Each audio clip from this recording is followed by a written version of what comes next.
Graduate ও উচ্চশিক্ষিত যুবকদের ভবিষ্যৎ আজ চরম অনিশ্চয়তার মুখে।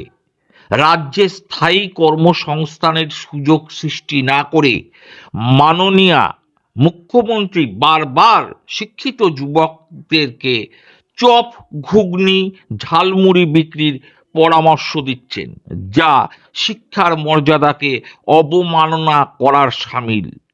বছরের পর বছর শিল্প মেলার আয়োজন ও শিল্পান্নয়নের ঢপ পেটালেও বাস্তবে রাজ্যে কোনো বড় শিল্প গড়ে ওঠেনি।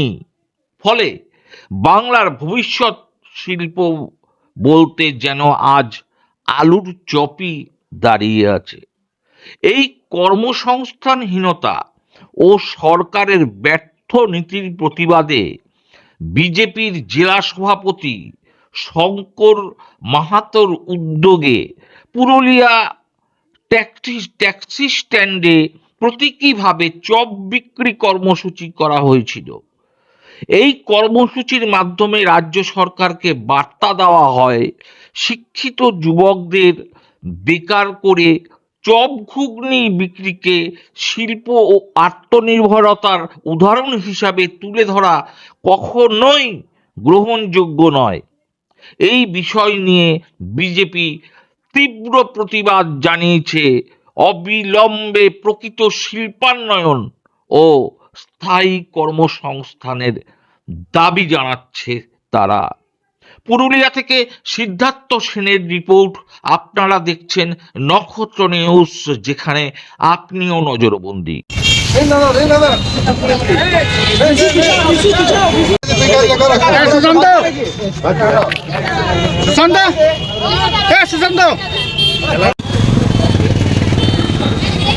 এত গাড়ি ঘোড়া এলো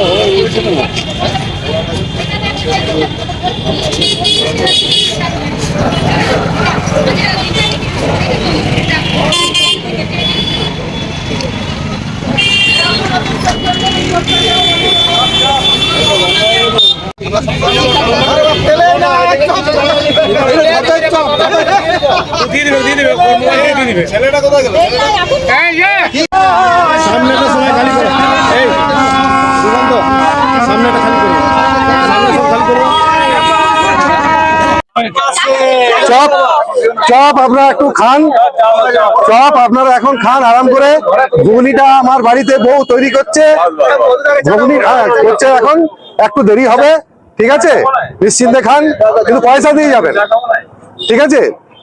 আর আমরা বাড়ির থেকে হাইজেনিক ভাবে তৈরি করছি, আরো ভালোভাবে দেখতে পাচ্ছেন। একদিনে এত কোটিপতি একদিনে আমরা হয়ে যাবো, ঠিক আছে? দিদিকে এত সুন্দর একটা সহজ পদ্ধতি বার করে দেওয়ার জন্য আমরা জানতামই না। আমরা শুধু শুধু এত পড়াশোনা করেছি, এত পড়াশোনা করার প্রয়োজনই হতো না যদি আরো ছোট বয়স থেকে আমরা জানতে পারতাম। এত গাড়ি ঘোড়া এলো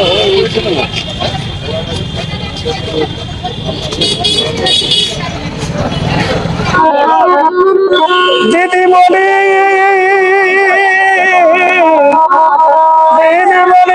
চপ শিল্পটা ভক্তরা খেলাম, মুখে কত মিঠাটা ভক্তরা খেলাম, মুখে কত মিঠাটা।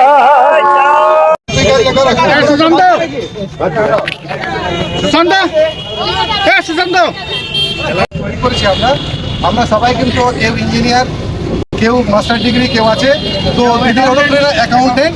তো আমরা সেইভাবেই তৈরি করেছি কোটি কোটি টাকা রোজগার করার জন্য।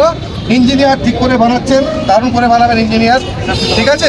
অ্যাকাউন্টেন্ট আছে, হিসাব কিতাব ঠিক করে করে দেবেন। আর ডক্টরও আছেন, উনি একদম হাইজেনিকভাবে ওরা টেস্ট করেই খাওয়াবো। মার্কেটিংও আছেন, মার্কেটিং বাবা আছেন ওনারা, ঠিক আছে? অতএব আমরা সেইভাবেই গ্র্যাজুয়েট এবং মাস্টার ডিগ্রি যে ছেলেমেয়েরা আছে, বেকার ছেলেরা হতাশা হবেন না, তারা সবাই মিলে আসুন, আমরা এইভাবে এই শিল্পকে পৃথিবী জুড়ে ছড়িয়ে দিই।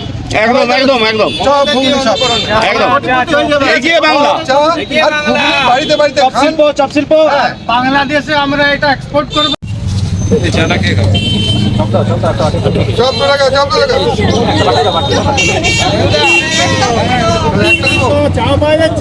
হ্যাঁ চা চপ ঘুগনি বাংলার শিল্প, বাংলার শিল্প, বাংলার চপ শিল্প, পশ্চিমবঙ্গের চপ শিল্প। দাদা রেখে যান পশ্চিমবঙ্গের চপ শিল্প, পশ্চিমবঙ্গের চপ শিল্প। চপ আর চা শিক্ষিত বেকারদের পশ্চিমবাংলায় চপ শিল্প, শিক্ষিত যুবকদের চপ শিল্প। আজ পশ্চিমবাংলার অনুপ্রেরণা শিক্ষিত যুবকদের চপ শিল্প পুরুলিয়াতে। আমরা পুরুলিয়ার ট্যাক্সি স্ট্যান্ডে একটা প্রতীকী প্রতিবাদ করছি, যেখানে বাংলার অগণিত শিক্ষিত বেকার যুবক যুবতীদের কোনো কর্মসংস্থান নেই, আর মুখ্যমন্ত্রী বলছেন বাংলার শিক্ষিত বেকার যুবকদের চপ ভাজার জন্য। অনুপ্রেরণা দিচ্ছেন আমরা চপ ভাজি, ঘুগনি বিক্রি করি এবং রোজগার করি। আমাদের প্রশ্ন হচ্ছে, আপনার বাড়ির ছেলেমেয়েরা তারা চাকরি বিক্রি করবে, কয়লা বিক্রি করবে, বালি বিক্রি করবে, কোটি কোটি টাকা রোজগার করবে, তারা বাইরে ঘুরতে যাবে, ছেলে মেয়েদের বাইরে পড়াবে, চিকিৎসার জন্য ফরেনে যাবে, আর বাংলার শিক্ষিত যুবকরা ঘুগনি বিক্রি করবে। এমন কি দ্বিচারিতা! আসলে মুখ্যমন্ত্রী সমস্ত শিক্ষিত বেকার যুবকদের অপমান করছেন। বলছেন যে আমি চাকরি দিতে ব্যর্থ, আমি কর্মসংস্থান দিতে ব্যর্থ, তাই তোমরা নিজেরাই স্বেচ্ছায় কিছু স্বনিযুক্তির পথ বেছে নাও, সেটা ঘুগনি হোক, সেটা চপ বিক্রি করুক। এটা লজ্জার, এই ধরনের একজন কথাবার্তা একজন মুখ্যমন্ত্রী মুখে মানায় না। তার রাজ্যে কোনো শিল্প নেই, একটার পর একটা শিল্প তাদের যে মানে অন্ধকারময় একটা যুগের সঞ্চার করেছেন মুখ্যমন্ত্রী। বাংলায় কোনো শিল্প নেই, কোনো কর্মসংস্থান নেই। এই জায়গায় বেকার যুবকরা যখন হাহাকার করছেন, রাস্তায় প্রতিবাদ করছেন শিক্ষিত বেকার যুবকরা, যেখানে তাদের বেকার যুবকদের স্বপ্নটা চুরি হয়েছে, চাকরি চুরি হয়েছে, সেই জায়গায় মুখ্যমন্ত্রী এই ধরনের কথাকে ভারতীয় জনতা পার্টি ধিক্কার জানাচ্ছে। একজন মুখ্যমন্ত্রীর মুখে এই ধরনের কথাবার্তা মানায় না।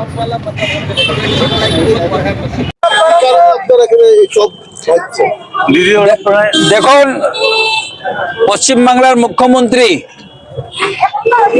যে শিক্ষিত পশ্চিমবাংলার যুবকদের একেবারে ভবিষ্যতের চিন্তা না করে খুব হালকা ভাবে বলে দিলেন কি আমরা যে আছি বাড়ি থেকে চপ তৈরি করুন, মাকে বলুন চপ বানাতে, বউকে বলুন চপ বানাতে, বোনকে বলুন চপ বানাতে, এবং সেই চপ নিয়ে যায় আপনি স্টেশনে, বাসে, বাস স্ট্যান্ডে, ট্যাক্সি স্ট্যান্ডে বিক্রি করুন। কাজ কোনোটাই ছোট নয়, কিন্তু একজন যুবক পড়াশোনা করে কেউ গ্রাজুয়েট হবে, কেউ ইঞ্জিনিয়ার হবে, ডাক্তার হবে, আর এই পশ্চিমবাংলার মাটিতে দিদির অনুপ্রেরণায় এখানে চপ বিক্রি করতে বাধ্য হবে। তার উপরে ভাবনা চিন্তা নাই। এইভাবে যুবক পশ্চিমবাংলার যারা যুব শ্রেণী আছে, যুবকদের যে আছে, ভবিষ্যৎকে একেবারে গর্তে ফেলার মতন একটা স্টেটমেন্ট দেওয়া হয়েছে।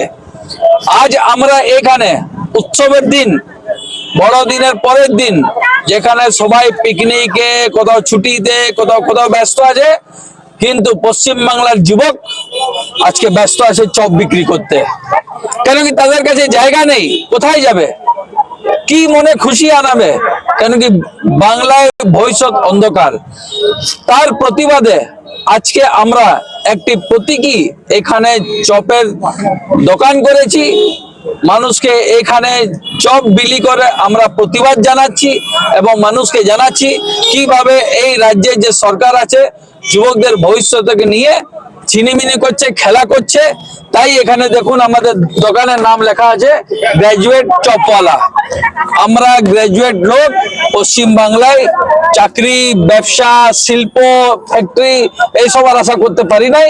আমাদেরকে এই রাজ্যের সরকারের যতদিন আমরা আন্ডারে আছি ততদিন চপের উপর আমরা ভাবনা করতে পারি নাই। এই প্রতিবাদে আজকে আমরা এখানেই কর্মসূচি পালন করছি।